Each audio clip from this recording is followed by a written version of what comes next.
This is W. Chaplin. I'll be back in a moment with news of the world. When Shakespeare wrote about music of the spheres, it was a figure of speech. Today, it's an actuality. Today, we hear music of the spheres. For with radio, music comes to us literally out of nowhere.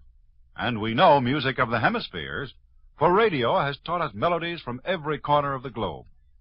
Amusement, information, and inspiration are constant travelers on the airwaves for the enjoyment of radio listeners.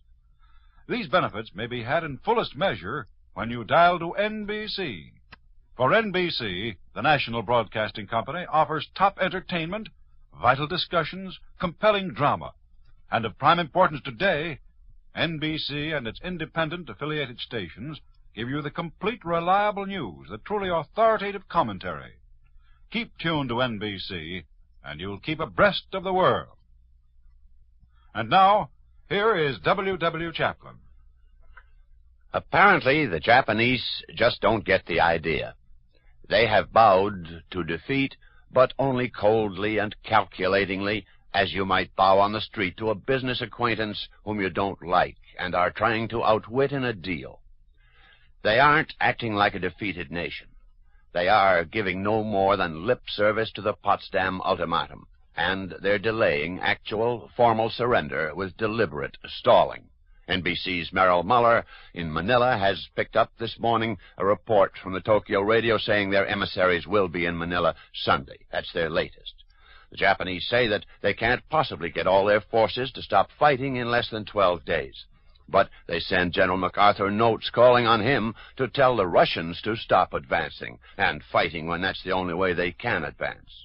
What they are apparently trying to do is to impose an armistice period between official acceptance of the Potsdam terms and the formal signature of unconditional surrender. An indefinite armistice period in which they can finagle for easier terms. Now, when a war is ended by unconditional surrender, there is no armistice, nor are there any negotiations to discuss terms. The terms are what we care to make them. This was made very clear to the Germans, and apparently it's going to have to be impressed on the Japanese. Perhaps the root of the trouble is in the different methods employed by the Allies in ending the two wars. In the war against the Germans, we didn't take their word for anything until the surrender documents were actually signed. We didn't announce to the world that the Dönitz government of Germany had surrendered until it really had surrendered, and the signed papers were handed to General Eisenhower. Then he and the Russians set the cease-firing time for 24 hours later, and immediately after that, we disarmed the Germans. There was no interim period then, as there is now, and we were very careful to avoid any use of the word armistice, though that was perhaps difficult because that was the old way to do things, and we had the ending of the First War as a precedent. It was so hard to forget that form of peacemaking, in fact, that even General Eisenhower himself made a slip of the tongue right after the German surrender had been made, and had to be censored, even if he was the supreme commander. I can tell this story now because at last all censorship has been lifted. I don't think it's ever been told before. I was in the French surrender city of Reims on that fateful night and watched the unconditional surrender of Germany signed by General Jodl, the chief of the German General Staff, and by Admiral Friedeberg, the German Grand Admiral who later committed suicide. General Eisenhower was not present at that ceremony because a supreme commander does not deal directly, personally, with the enemy. But he was in a nearby room, and as soon as the surrender was an accomplished fact, the German general and the German admiral were taken to him. They stood up there with hats in hand and made their verbal promise to see that the surrender terms were carried out. General Eisenhower then dismissed them abruptly, and then he went himself for the first time into the surrender chamber, sitting at the surrender table flanked by the highest American and British members of his staff. The Supreme Commander made a brief talk for the official newsreels, and in it he was talking without script or even notes. In it he expressed his pleasure that this armistice had been signed. Watching him, you could tell that he realized his mistake as soon as he'd made it. And it was a mistake, just a slip of the tongue. The Germans would have liked nothing better than the use of that term, armistice, so much milder than unconditional surrender by the Supreme Commander of the Western Allies.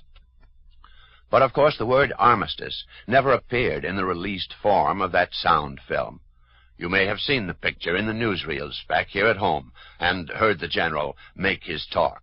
But the sentence containing the word armistice you didn't hear, because it had been neatly cut out by the censors, with, of course, General Eisenhower's full approval. The Germans didn't get any armistice. They moved directly from being at war to being a defeated and disarmed nation, completely under our orders. Now Japan is trying to do something Germany never had a chance to do.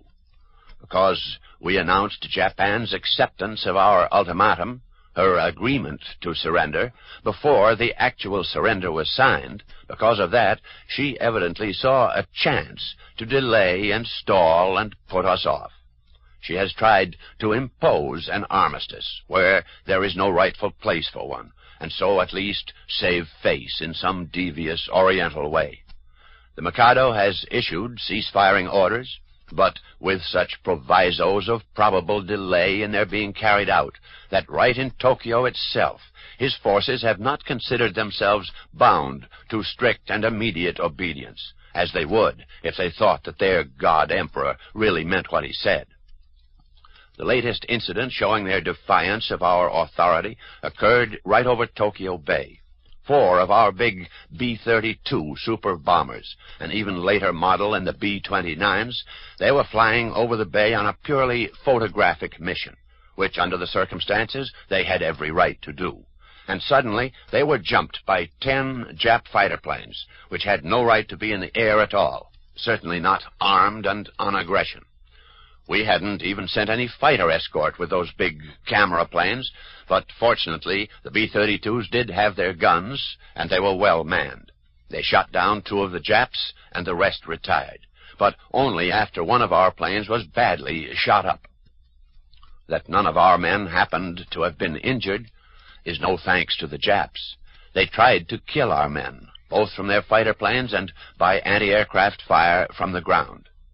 We are not going to give any armistice, any more than we gave the Germans one, and General MacArthur is moving now toward speedy termination of this false armistice, which that incident over Tokyo Bay has shown might be very serious for us. MacArthur, who now holds the same position in the Pacific that Eisenhower did in Europe, has sent a curt note, which sounds certainly like an out-of-patience note to the Emperor. This note says, "The directive from this headquarters is clear and explicit and is to be complied with without further delay." Now, that's plain talk. It covers the Japanese cease-firing dilly-dally, and it covers their stalling in failing to send peace emissaries to sign the surrender in Manila when they were told to. No matter whether they come Sunday or not, they still have delayed. And like all such orders, it carries an implied or else. Just what General MacArthur's or else is, the Japs can only surmise. But they surely have not so quickly forgotten Hiroshima and Nagasaki. Another nudge for Hirohito comes from London, where a British Foreign Office spokesman said there is nothing to exclude the Emperor from being tried by the Allies as a war criminal, if they decide that he was partly responsible for his country's policy of aggression. It seems to me that if the Emperor is as wise as he is wily, he will realize that the time has come for him to get on his white horse and get going. Over on this side of the world, we are still getting individual surrenders by little groups of holdout Germans. Just today, another German submarine, the U-977 with a crew of 32 men, surrendered to the Argentine authorities. Where that pig boat has been hiding for 3 months and more since the German surrender is an untold secret. Certainly it can't have been cruising underwater all this time. No submarine carries such a fuel supply. Someone has been giving it aid and comfort, though apparently the comfort was not enough to make bearable the prospect of indefinite hiding in outlawry. And now for a pleasanter subject, and talking about our ex or almost ex-enemies. Here are some more developments in what we're doing to assure jobs Jobs for our men who have been fighting those wars, overseas and on the many home fronts.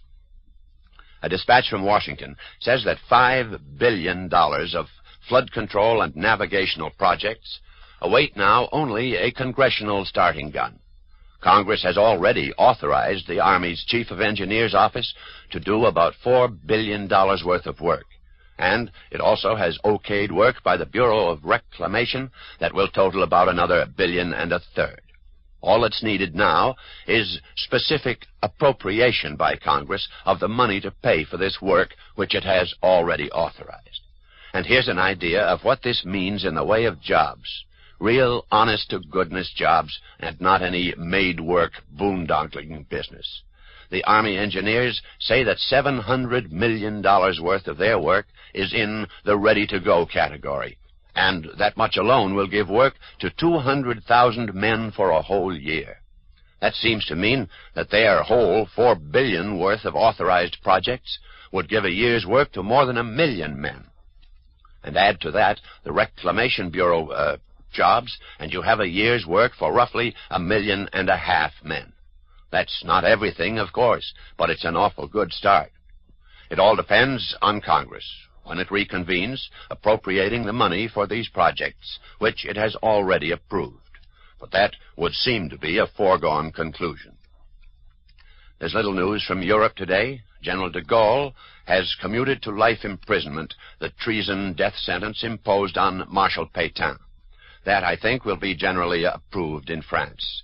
At the time the old Marshal was brought back to France from Germany, I was in Paris, and it was plain to me that a great many Frenchmen felt that his past glories should be taken into full account in judging him now. And, after all, the sentences of death and life can't be very different in this case, as the Marshal is already 84 years old. I'm sure that de Gaulle will not have weakened himself politically by tempering justice with mercy. Here at home, our government has taken steps to see that Americans have plenty of fun available during the undoubtedly trying transition period between war and peace. All bans on sports, both professional and amateur, were lifted today. Racehorses can be shipped once more. Teams can travel.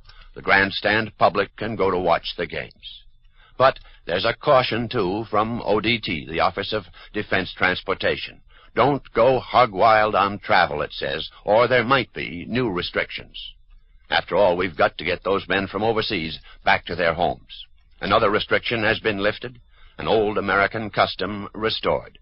It's all right from now on to hold state and county fairs, which for many communities used to be the year's principal social and business event. A little late for this year, perhaps, but I wonder what up-and-coming community will lead the parade. That's all for now, and thank you. The world speaks a lot of languages.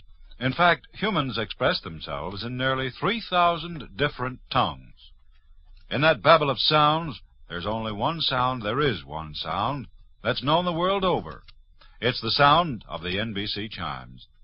Those 3 familiar notes that follow every National Broadcasting Company program are known everywhere, and they symbolize the world's greatest network, known everywhere. The National Broadcasting Company is a network grown strong from the technical skills that created it. It is a network grown famous for the high quality of its programs. It's a network grown great for its devotion to the principle of true public service. The National Broadcasting Company, a free American institution, serves the entire world. And in the world of many tongues, the NBC chimes are familiar to all. W. Chaplin is heard each Monday through Friday at this same time, 1:45 to 2, over the network of the National Broadcasting Company.